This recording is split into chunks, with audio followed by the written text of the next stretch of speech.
আসসালামু আলাইকুম। আশা করি আল্লাহ তাআলার রহমতে তোমরা সকলে অনেক ভালো আছো।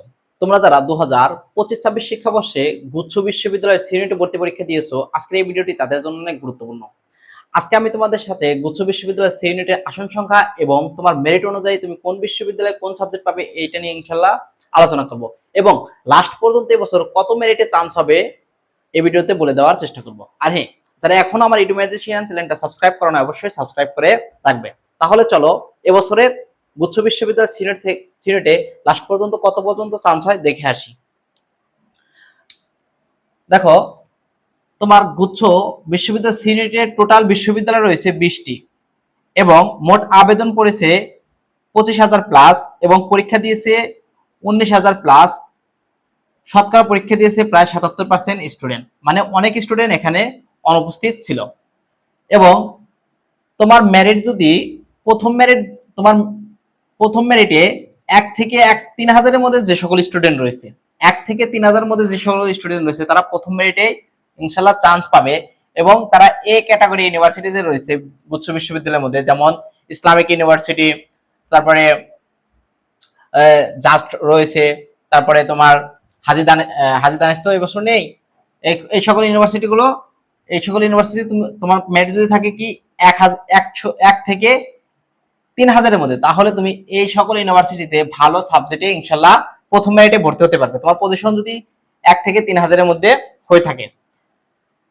দ্বিতীয় মেরিটে 4,000 প্লাস স্টুডেন্ট, 4,000 তোমার পজিশন যদি থাকে 4,000 প্লাস, তাহলে তুমি দ্বিতীয় মেরিটে ইনশাআল্লাহ চান্স পাবে বি ক্যাটাগরি যে ইউনিভার্সিটি গুলো রয়েছে।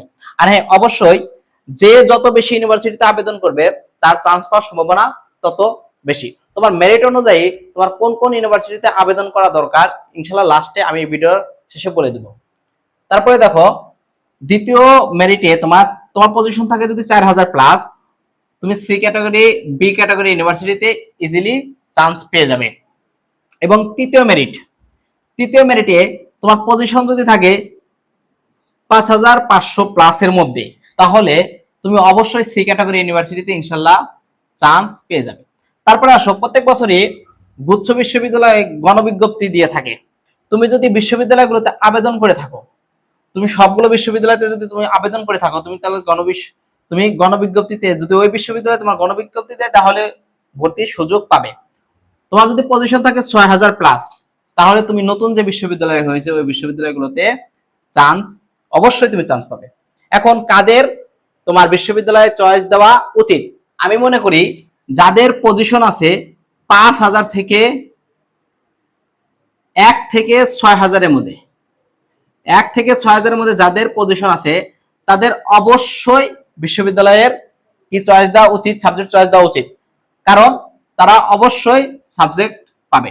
তোমার পজিশন কত এবং তোমার পছন্দের বিশ্ববিদ্যালয় কোনটি আমার কমেন্ট বক্সে জানিয়ে দাও। আসসালামু আলাইকুম, ধন্যবাদ।